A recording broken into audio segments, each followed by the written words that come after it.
Welcome back, Houston, to the Athletes United experience on Edge Radio Networks, where truth still matters.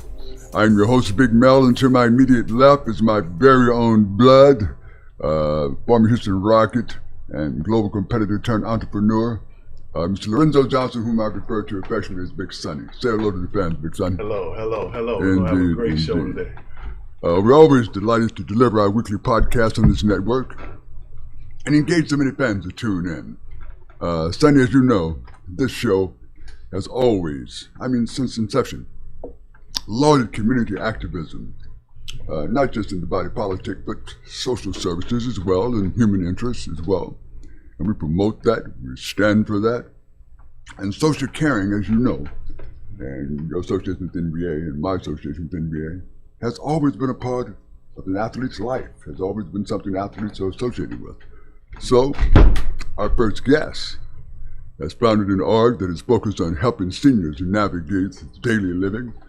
And I'm eager to hear her explain some of the various services they offer, but at a glance and at a minimum, they have registered impact in many parts of the senior community in the greater Houston area. So let's hear from her. Ladies and gentlemen, welcome to the Athletes United platform, the always colorful and visible founder and CEO of Friendly Faces Senior Care, Ms. Kiani James, ladies and gentlemen. Ms. Kiani James, thanks for joining us this morning, Ms. James. Thank you. So nice to join you guys. How y'all doing? We're doing great. And is it just coincidental or random that you seem to be everywhere at once? I mean, you're at gala gatherings, fundraisers, health expositions, you name it, and you're always so splendidly dressed Thank looking you. so marvelous. Is that the prerequisite to work at Friendly Faces? Yeah, you must like pink to work at Friendly Faces. Definitely. That's pretty obvious. Well, let us ask you a couple of questions here. Okay. Can you sort of give us your background and professional training in this area? How did you arrive at this? Yeah, my professional training is in the sales and entrepreneurial world. I had no idea that I would actually get into senior care. Now, in my sales career, I did work in healthcare, more in the clinical workers' compensation on the sales side. So that's how I got kind of introduced to working with doctors and operators. But really, how I got into senior care, I like to say I kind of fell into it. My mom was a part-time caregiver. She was doing it through an agency, and that's how I got introduced to it as a profession. But once I started doing it, it made a lot of sense for me to be in senior care because I had watched my mom take care of my grandma who lived with us for years. And then at that point, my father had been diagnosed with Alzheimer's and my mom was doing it all over again. So I just kind of fell into an industry that made a lot of sense for me to be in. Obviously it did. Obviously. Yeah. So does one need certain credentialing to head a service such as this? You said credentialing? Yes, ma'am.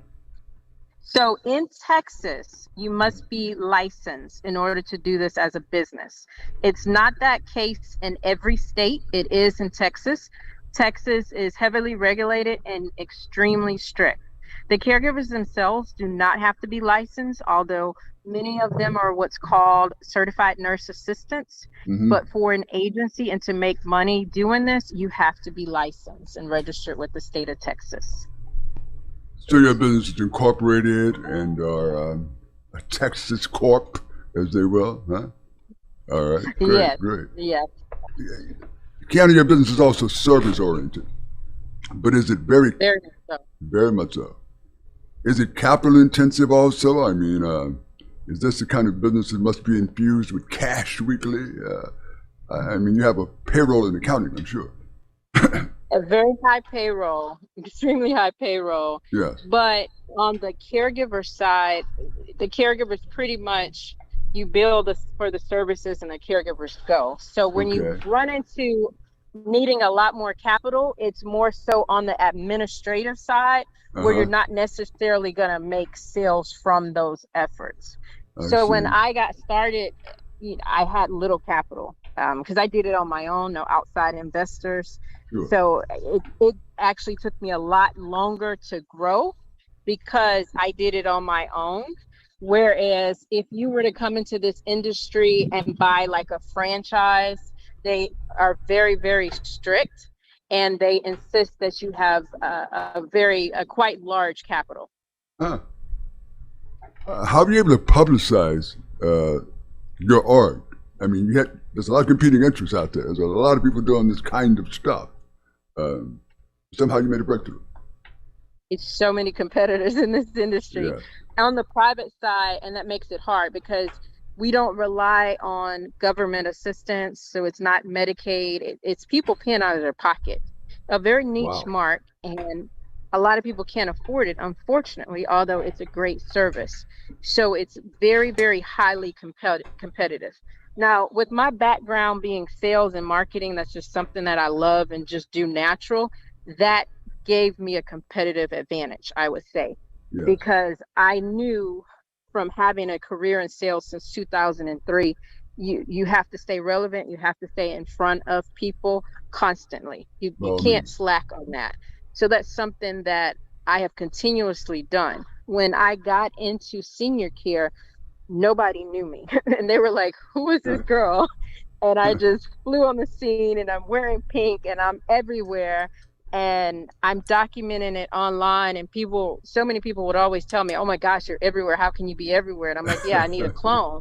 But I knew having the type of business I had and trying to build my own brand from the ground up, because I'm uh-huh. competing with those major franchises. Those Cool. major franchises have lots and lots of advertising dollars that, Mm-hmm. sometimes they're on the radio or the TV, Mm-hmm. print advertisement. I didn't have the budget to do that. So I had to work a lot harder to get my name and my face and my brand in front of people. Well, that you do, Miss James. That you do. Very well. Well, what motivated you to develop this business? So what motivated me was, again, seeing my mom do senior care. First, having just an interest in it as a business. I have always, since I was 8 years old, wanted to be an entrepreneur.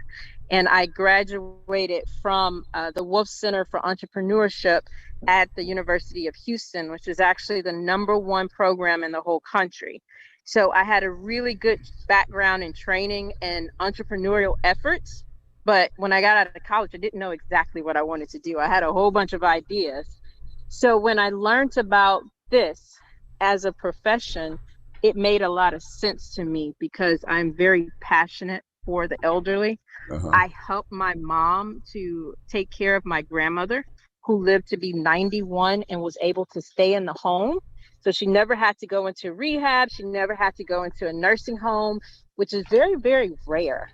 And then with my father being diagnosed with Alzheimer's, and we didn't know at first, he started exhibiting all these different signs and we didn't know what was going on.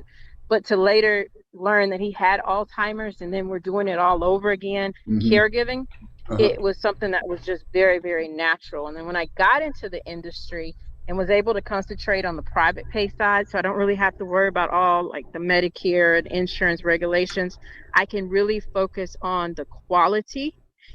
That was something that's very important to me because I'm huge when it comes to customer service. Uh-huh. That was going to be another concern here. How do you manage QA? I mean, how do you determine Yeah, what's quality threshold? and that's always going to be a challenge, especially when you grow. You're going to have growing pains when it comes to Q&A. And in the beginning, I'm hands-on everything, and that's something that I've had to learn to start delegating. This year alone, I mean, we're in a year of COVID where so many businesses are going out of business. So many people don't have jobs. And I'm in an industry that's thriving. Our business has doubled in business during COVID because it's that much of a demand for people because people are going home. They're trying to, in many cases, avoid the hospitals and avoid the nursing homes. So they're going home, but they still need help.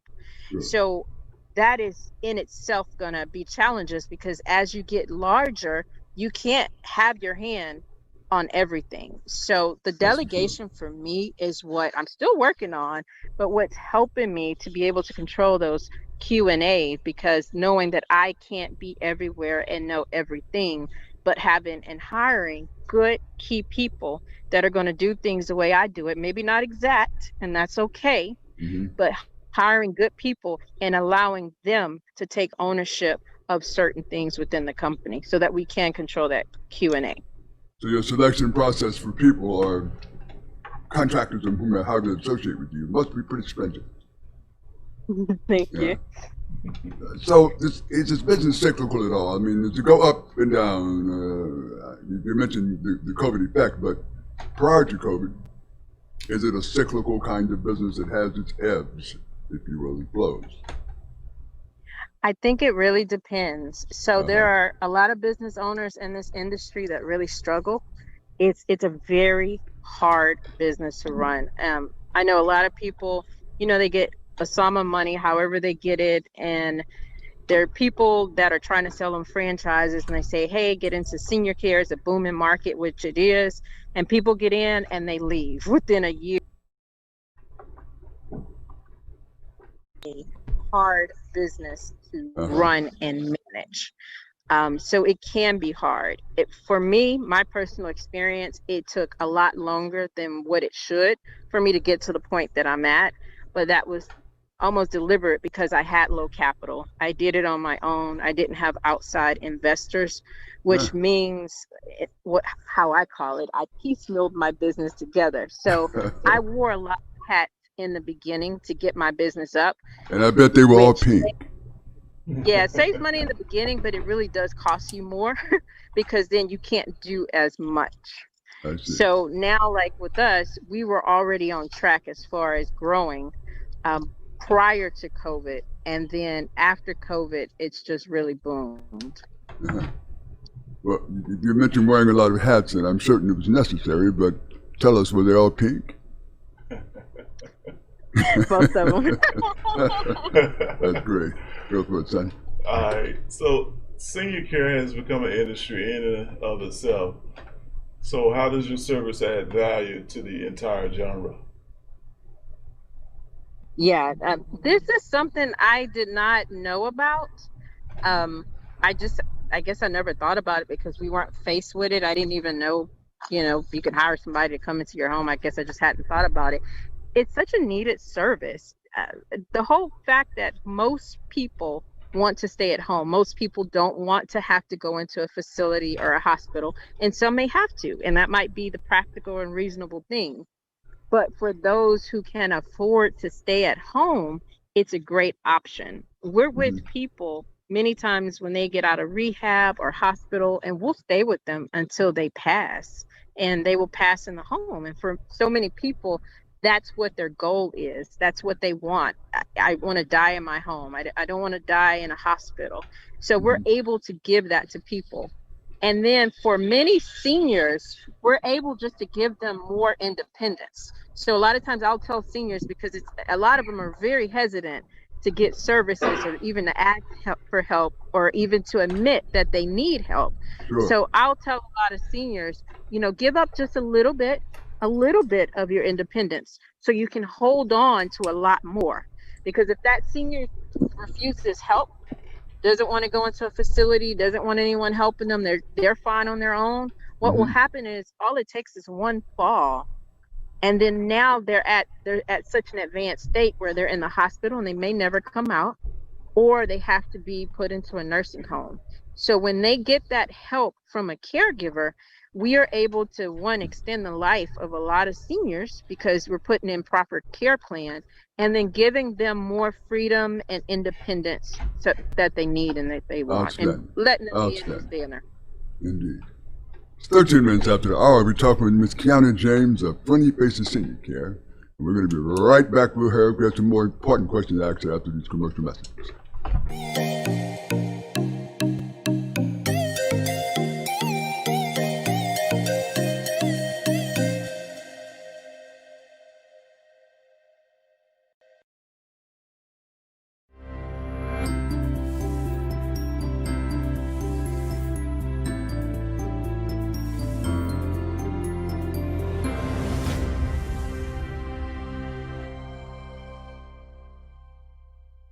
A retired Marine and former school teacher is spending his days on the road promoting unity. His platform is to erase race, and he's trying to do that by traveling the country, visiting 100 cities, spreading his message one conversation at a time. I was born and raised in Waller County, Texas, just northwest of Houston.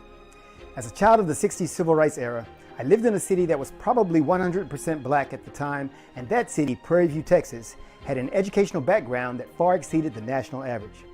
Because of this uncommon occurrence, I grew up lacking the sense of inferiority that many black people experience as a result of segregation and the remnants of the Jim Crow era.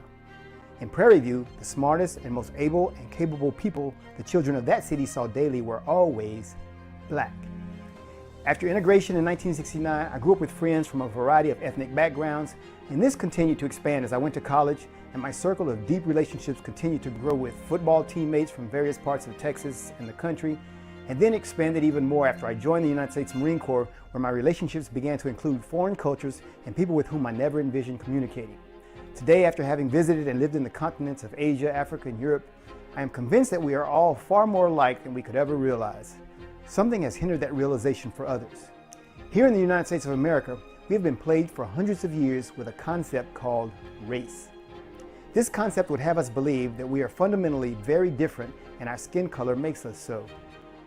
Though anthropology, sociology, and medical journals continually refute this, many Americans continue to harbor the erroneous beliefs associated with race. This is what I'm here to change. Hello, I am Carlin Charleston, the Executive Director of Erase Race. We are a 501c4 nonprofit organization designed to remove race from our society and unite people across all demographics and bring them into the novel reality that we are all quite differently the same. That phrase may sound contradictory in itself, but it really makes sense. Once we understand our common origins from whence we all originate, then it becomes much more interesting to see how differently we have evolved in our geographic regions as one people. Erase Race began the work of unifying our country when I embarked upon a 112-city tour last June. Driving the Unity van from coast to coast and from north to south, the thrill of visiting the 48 contiguous states and meeting people I would have never met otherwise was simply amazing.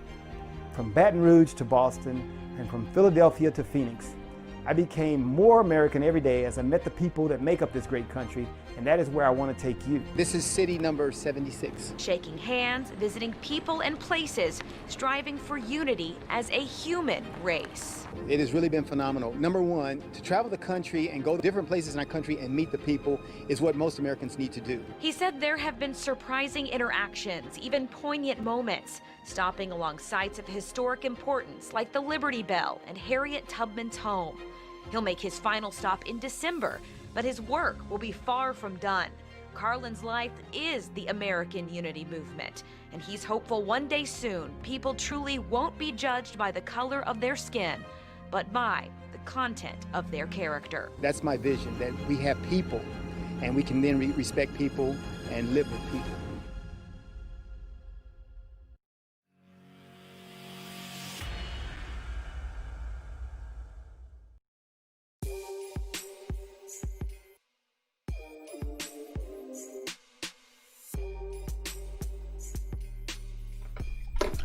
And we're back. Speaking with Ms. Kiana James, founder and CEO of Friendly Faces Senior Care. And, you know, I'm listening to you here, and it's compelling. You got in this business on a shoestring budget, very competitive in some cases, closed this business with just a passion and instinct to get it done, and suddenly you become a viable enterprise in this city. Did you find that amazing? I mean, was this just the expectation? It was definitely the expectation, but that's just the type of person I am. I'm a very determined person. Even when it looks like the outlet is not going to be good, I'm like, no, I'm going to find a way. And that drives my husband crazy. He's not the risk taker in the family. It's very, very hard to have a business and to start it on your own and not have outside help. Is extremely hard. So if anyone's thinking of doing that, you really got to count the cost. It was very, very hard. And when they say blood, sweat, and tears, they mean it. It's extremely hard. But I'm very happy, very fortunate that my business is doing what it's doing, and that it's continuously on track to grow even more. These were my expectations. I came into it with these very high expectations of myself, and it was hard to get here, but it's about determination and grit and work at the end of the day, and not giving up. All right. Sounds good. So seniors are typically living on fixed incomes now. So how do you keep your services affordable and yet valuable? Yeah, so this type of service is not one for seniors on fixed income. And that's the unfortunate thing. The unfortunate thing is this is a service that's so needed for all seniors, but they all can't afford it. So there is a service through Texas or through the government, what's called Medicaid, and that can help seniors limit it, not a lot. It helps them limit it with these type of services. The Medicaid program in Texas is not a good program. They have very low reimbursement, so there's not a lot of agencies that take it, and it's a very, very unfortunate thing for our seniors. So, for example, a senior might need round-the-clock care. They might need someone with them round the clock. Well, to hire an agency like mine, it might cost them $15,000 a month or something. It's expensive. And if they are on a fixed income, there's no way they can afford that. So then their option is, okay, well, maybe I can get provider services through Medicaid. Well, Medicaid may give them 20 or 30 hours a week, and they need that in a day. So then what is their option? Their option is, well, now if I don't have friends or family to I can live with, then I have to go into a nursing home. And that's the sad and unfortunate part of this industry. So again, when I said earlier, what we do is a niche market. This niche market are for those seniors who have a certain amount of resources. They don't have to be wealthy. Most seniors that utilize our services are utilizing like their retirement funds, things that they've saved up to retire on, and they may have a year or two left to live in many cases. And so they will utilize those funds because they've made a choice. I want to stay in my home versus having to go out into a facility. But most seniors, unfortunately, can't always make that decision, don't have those resources. And so that's a lesson also for us as the younger generation, really understanding the cost as you get older. This is one of the highest costs that you have to contend with. And most people do not know that. Most people think, well, I've got Medicare, I've got Social Security, I'm going to be taken care of. And they have no clue. We deal with families all the time, and they have no clue how much this costs until, okay, mom and dad is in the hospital. They need to come home. There's no one to take care of them. What are our options? And then it's this big, oh my goodness, type of reaction that's happening. So our generation, the younger generation, really needs to take this as a lesson and try to prepare for what's coming. And unfortunately, you don't get as much assistance from the government. So it is what it is. You know, if we all continue to live, to exist, eventually we all become senior citizens at some point, or quite elderly senior citizens. And this is just a stark reality we're continuing with, right? Yeah. Unless they're going to give more resources to the seniors, and that's not my department. But it's very sad. We get calls from seniors all the time that we wish we can help, and we can't because they don't have the resources. And then the options is for them to have to go into a home. And there's a lot of good, there's homes out there, and you want to do your research. But again, so many seniors, they don't want that as an option, but that's their only option because they just don't have the resources. So Friendly Faces is something of a concierge service to elderly. Exactly. That would be an excellent way of putting it. What's that? Yeah. Before we run out of time, I got a few more questions. I'm not sure if we get to all of them, but I was doing a little research on you and found out that you're the founder of Doll Foundation. Is that correct? Yes. You mind telling us a little bit about that, how you came up with the name? Yeah, so the Doll Foundation provides resources for caregivers and for seniors. And the reason I thought of that is because of really the demographic of the workers that work with me, my caregivers. They seem to need a lot of assistance. And I thought, it would be great if we can do things like education or helping them with credit or how do I buy a house or just knowledge, temporary assistance. There's a lot that the caregivers need assistance with. And I'm like, somebody needs to help these caregivers. And so that was kind of the reason that kind of brought it to my mind. In addition to that, again, we talk about those seniors where they need help. So there's a lot of seniors that are living by themselves and they can manage, they're independent, but they still need a little help. So, and they can't really afford, a lot of services. And sometimes they may have the money, and because of that generation going through, poverty and depression, the Great Depression, and just so many things, they will hold on to their money because they're afraid they're going to be destitute.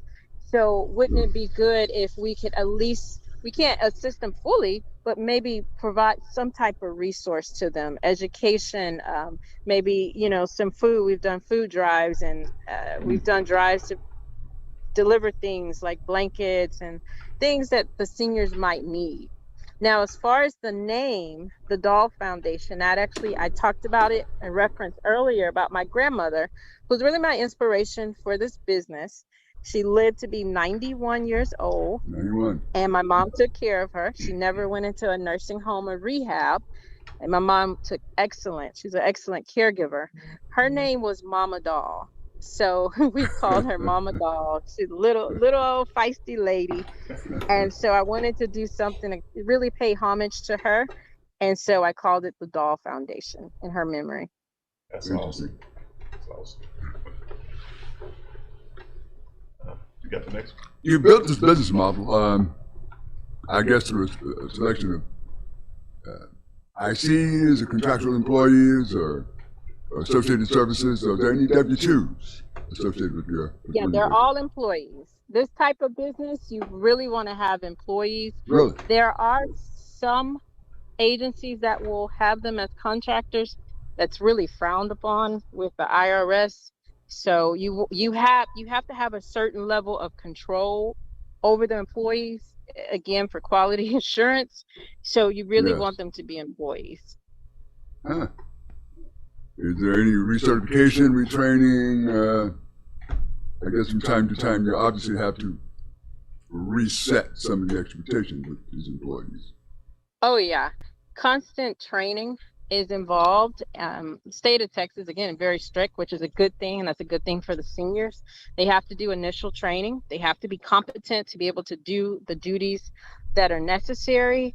And then every year they have to take annual training on a list of different topics. The same way that myself and my administrative staff, we have to have a certain number of hours on an annual basis. And then we're required to keep up with what's going on, in the industry, in the market, so that we can provide the best service and take care of these seniors.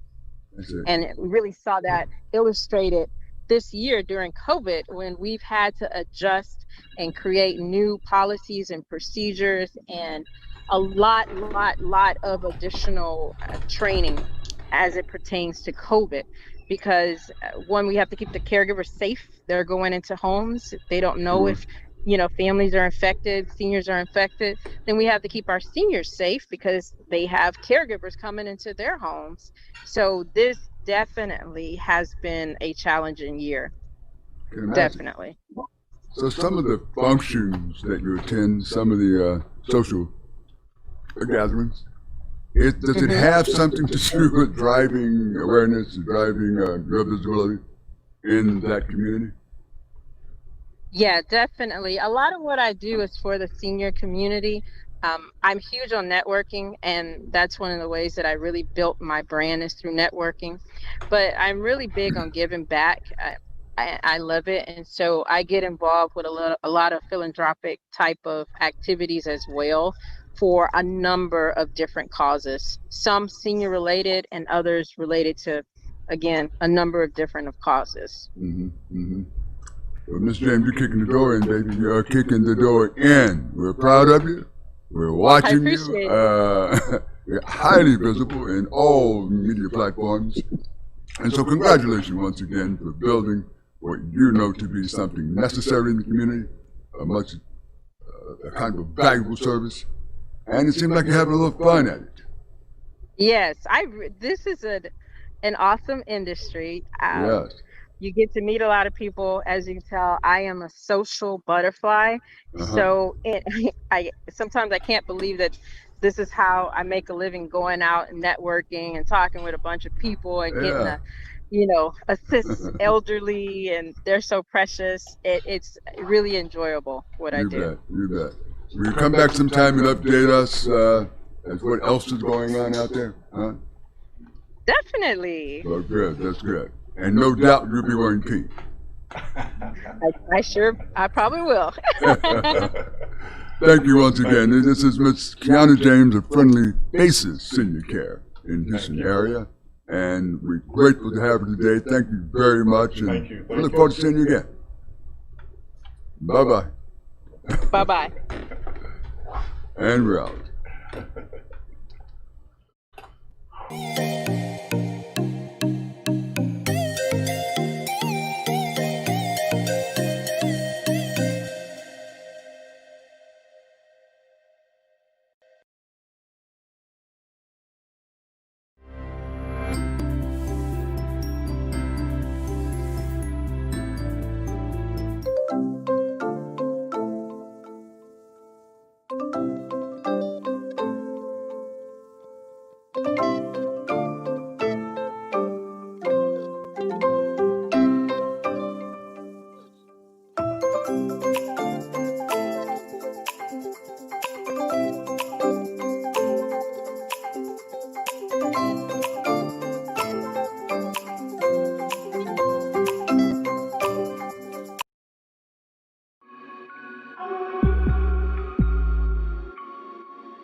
Are you a small business owner concerned about the downturn in the economy?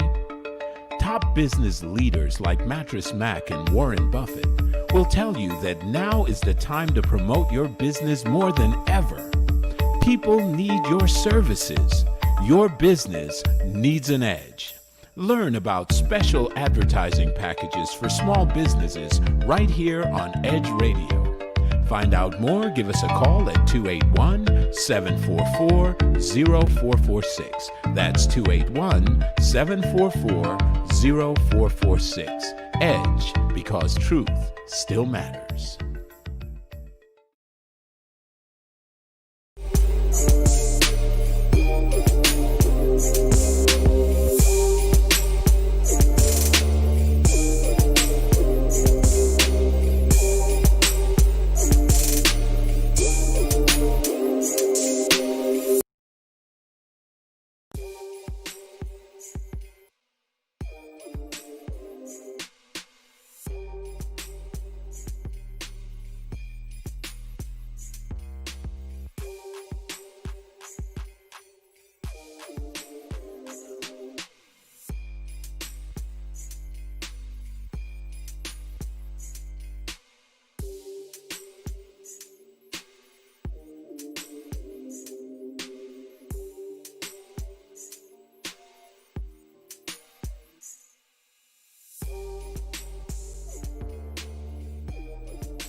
We work our whole lives to support our families. With one accident or illness, it can all be gone in an instant. Now there's a smart, affordable way to protect your family. Go to findhealthbenefits.com and discover low-cost life insurance for as little as $2 per month. Add to that a tax-deferred annuity that can help you protect your assets and grow your money for retirement. Learn more. Go to findhealthbenefits.com or call 877-235-6094. A critical illness can strike without warning and wipe out your life savings. In fact, it's the #1 reason for bankruptcy. Find Health Benefits offers an affordable solution.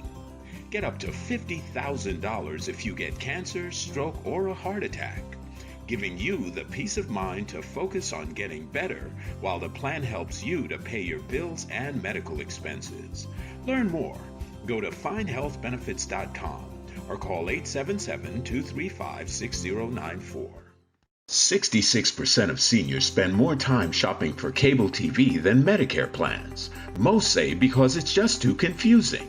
Laws change every year. The wrong plan could cost you thousands and prevent you from seeing the doctors you want. Introducing FindHealthBenefits.com.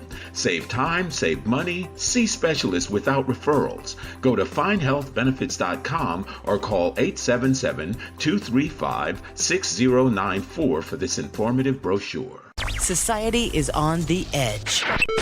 Let's bring them back. Edge Radio, because truth still matters.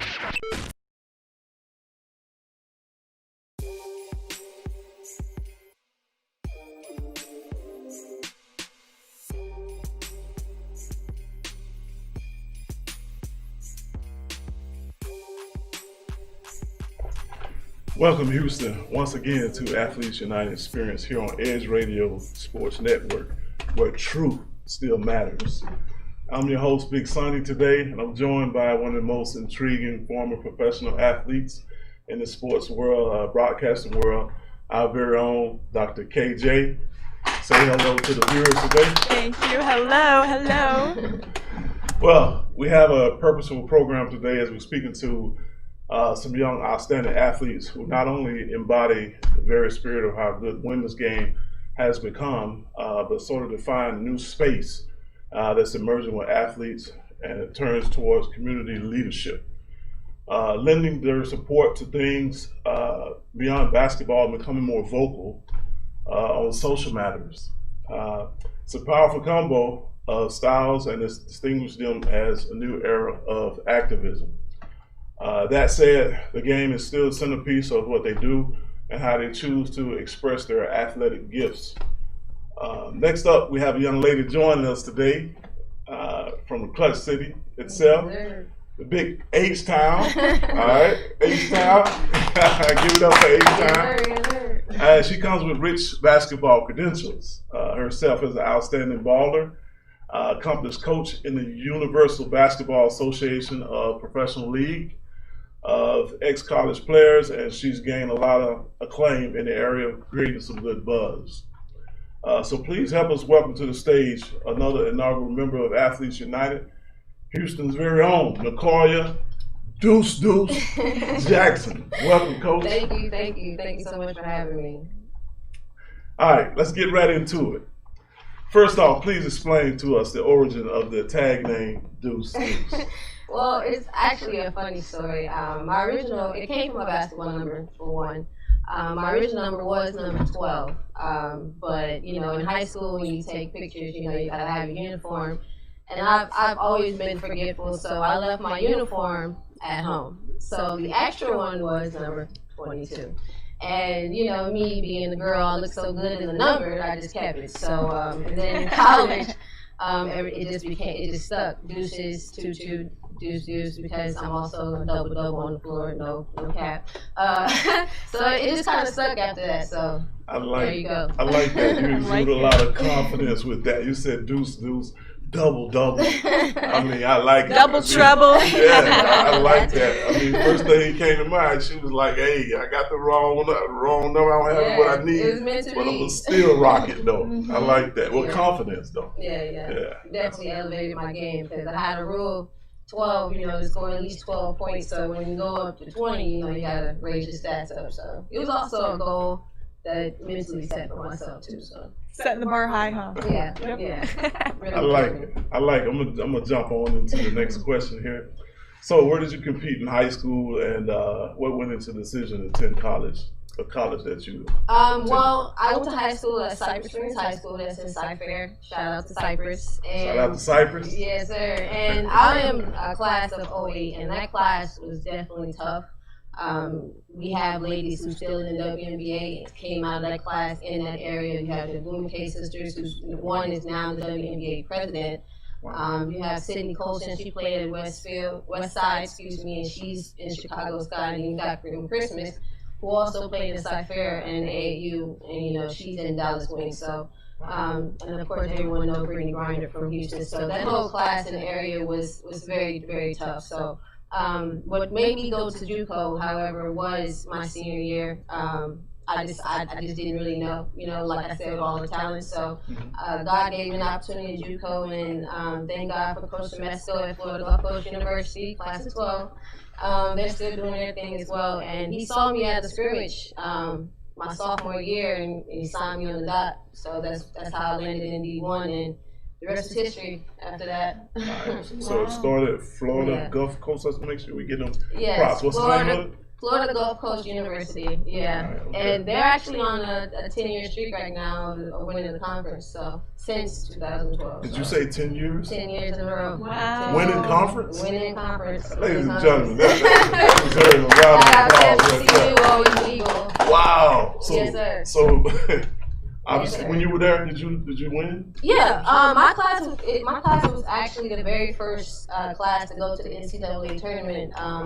Back then, they were only D1 for about 4 years, and this NCAA rules you got to be a Division I for at least 4 years. So my senior year was their 4th year, and we landed number 12 in the nation. So that was our first year going, and then after that, it just went back to back to back. Yeah. That's pretty It's impressive. a really great program. Really great program. Amazing. Hey, so as your college career was ending, was it WNBA or Europe in the cards at all for you? Well, my senior year, I suffered a meniscus injury. So again, I didn't know, but God took me down to the coaching realm, which landed me in pro in New York and Boston. So I had my runs in the pro league and overseas and Mexico and stuff like that. Yeah. Awesome. Wow. I'll let you. Yeah, so I heard you say take all the questions. you tore your MCL, your meniscus, and I personally relate to that. I want to know, as an athlete, personally, what setbacks did you face? And I know you mentioned God. I know you're very much in your faith, so I want to know, where you were at that point. God is definitely number one, because any athlete that's having a high year don't want to see an injury, especially a knee injury. That's like, to me, the worst injury you could have. But you just got to stay focused and have that support system, because of course the scouts want to see a healthy body. They don't want to hear injury. So some of them walk away and some of them stick around depending on the type of player. But definitely the support in God and everything that you push through is what helped. Amen, yeah. It was led me to an alternate, route. Thank God for all my trainers and 5-star camp, because it gives you second chances in order to be seen overseas and stuff. So. I think we can all agree that everything happens for a reason, and God planted you right where you were. No matter the setbacks, you had that comeback, and that's all that matters, right? Yes, most definitely. I noticed you said 5-star camp. Yeah. Is that a camp that you attended, or? Yeah. So summer of 13 and 12, which is right after I graduated, I was counselor and a trainer at 5-star basketball camp. It was a really good camp. LeBron James went to this camp. Carter Williams. It's really big on the East Coast. He's been to this camp, and that really taught me, to never give up. Because you had certain NBA players who was a rookie at that time, or the second year at that time, counselors in this camp and giving back to kids. So it really taught me that it's really all about the passion. As long as you keep that passion and you keep your head forward, you can accomplish anything. That's awesome. Amen. Yeah. That's awesome. Doc, you got another question? Yeah. I'm curious, as personally an athlete myself, I'm a pro athlete. Throughout your high school, college, did you feel you lacked any social networking, social interactions? Did you feel like you were more so focused on your passion, basketball, Well, sport? as an athlete, it's really into one, and that's what led me to really start my nonprofit, is to really teach young athletes that your social media nowadays is really big. Back when I was in college, social media had just came around. We didn't really have every resource that we have now in the media, but social is really nice because you need fans to come to your games. You need people to really support you in college. So it gives you a chance to be social, in between classes. People get to really interact with you, get to be personal with you, and they feel like they know you, So when you do get to that next level, you already have a home base, where your school is at. I think any pro athlete will tell you they love their school. They'll go to an alumni event, hands down. So you have time to be social, and then also, depending on the program, they set up events for you to meet your fans and meet the students and stuff like that. So. Wow, yeah. I want to know, how young were you when you first remember picking up a basketball? Oh, man. Tell us that story. Not to put my age out there, but no. Honestly, I was 5 years old, and basketball wasn't really an interest to me until I was in 8th grade.